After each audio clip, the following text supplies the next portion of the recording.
Well, Sheffield United managed to beat Spurs 3-1 last season, but revenge is sweet for the London club. Janusz Michallik here with me for this one. Janusz, a bit of a David and Goliath clash in this one, and Spurs winning comfortably. But before we get into everything else, how sweet was that goal from Ndombele?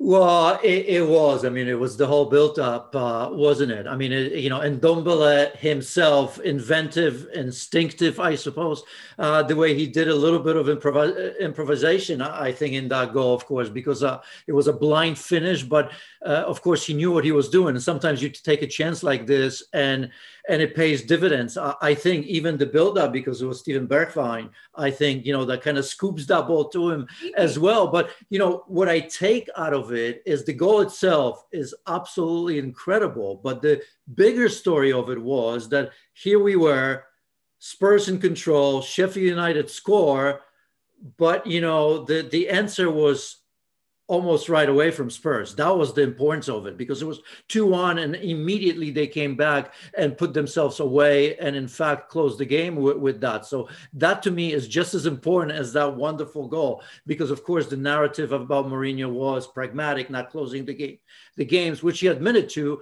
but I actually believe him when he says, Alexis, that they are not really pragmatic. They're just different than they were under Pochettino, but they do go forward, and they've been really wonderful. Look where they are in the table once again.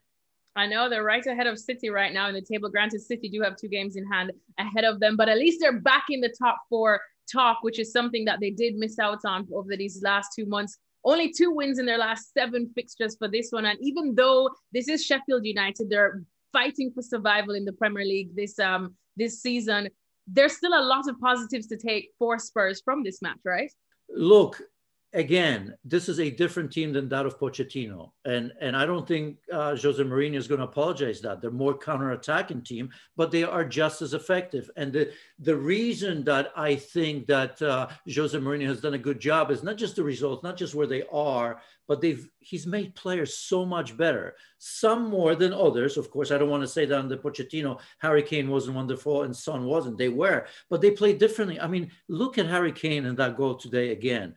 But I mean, he's a playmaker now, full stop. And on top of that, he's scoring goals like a striker. I mean, how many players do you know around the world that can do both of these difficult jobs well at the same time, right?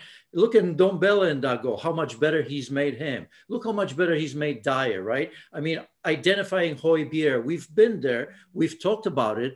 But I think I see the evidence of these players individually getting better with every game. Collectively, I think we see in some games. Now it's a question of again, kind of seeing games through from start to finish, which even Jose Mourinho kind of admits that they haven't gotten there, right? Score early like against Wolves and here, and not seeing games through. But this was a very, very good performance. Very good performance indeed. And especially, I mean, it's rare to see bad performances from the likes of Harry Kane and Heung-min Son. So much so that we've started speaking about sometimes how Spurs are a bit too reliant on them. And when they're not necessarily on their song, which is very rare, it's almost like there's no plan B. Did you see anything from the rest of the team today that could probably suggest that maybe they don't always need to rely that heavily on these 2 playmakers? Well, I mean, look...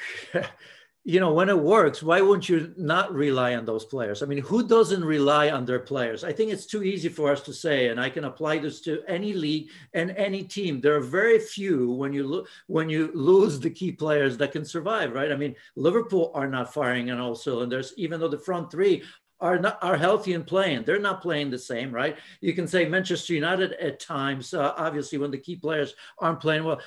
I think it's just things that we say because we don't know what else to say at times. So if Son and Harry Kane are not there, is that going to be a problem? Of course, but I could say that just about, about so many teams. So look, keep them healthy, rotate in and out. And I think, the key is to get back to, to the Champions League, of course.